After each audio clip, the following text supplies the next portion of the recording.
This is South Lamar, aka the worst road in Austin. More on that in a minute. This is a great road in Mexico City. There's 4 lanes of traffic, but there's also a dedicated bus rapid transit lane, protected bike lanes, super wide sidewalks, a sheltered protected transit station, dense housing and retail on all sides, and shady tree cover to boot. This is a pretty big road that can serve a lot of car traffic, but it's also a road where you don't feel alienated if you aren't in a car. Now, back to South Lamar. I think if you asked 100 Austinites what the worst road is outside of I-35, there's a good chance 50 of them would say South Lamar. It's got everything that a terrible road needs. Too many lanes of car traffic, unprotected bike lanes, inconsistent, narrow sidewalks that interact often with driveways, unimpressive transit infrastructure, and way too much parking. South Lamar is a scary place to walk or bike, but it's not even a fun place to drive. Try taking a left turn across traffic and you'll know what I mean. In the bicycling community, it's well known that you avoid South Lamar if you're trying to get around on a bike in South Austin. Despite having a lot of residential density cropping up along its length, you see a relatively sparse amount of pedestrians and cyclists here, which is truly a shame because there's so much untapped potential. South Lamar is home to some of Austin's most iconic businesses. Seriously, once I started taking inventory of South Lamar, I realized that almost every legendary Austin mainstay has a location here.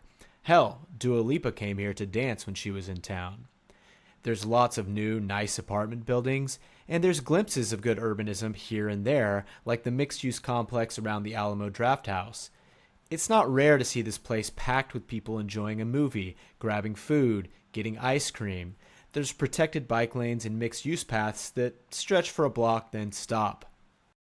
In summary, South Lamar between Ben White and downtown feels like a great neighborhood that someone built a highway through.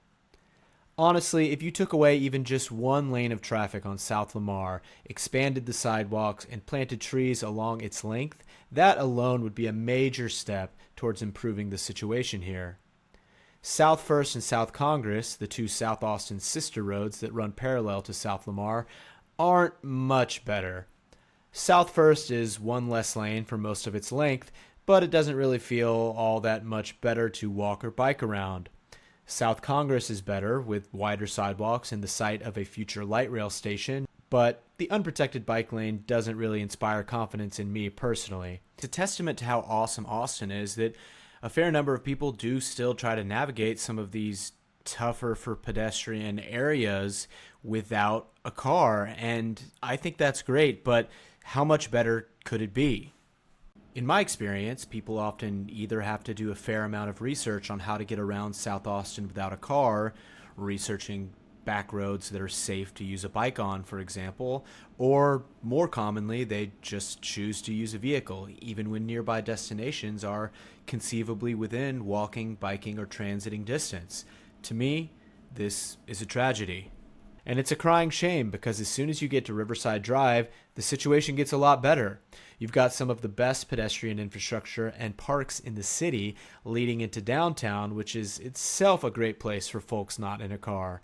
But as soon as you get south of Riverside, well, at least Aeromexico has direct flights to Mexico City.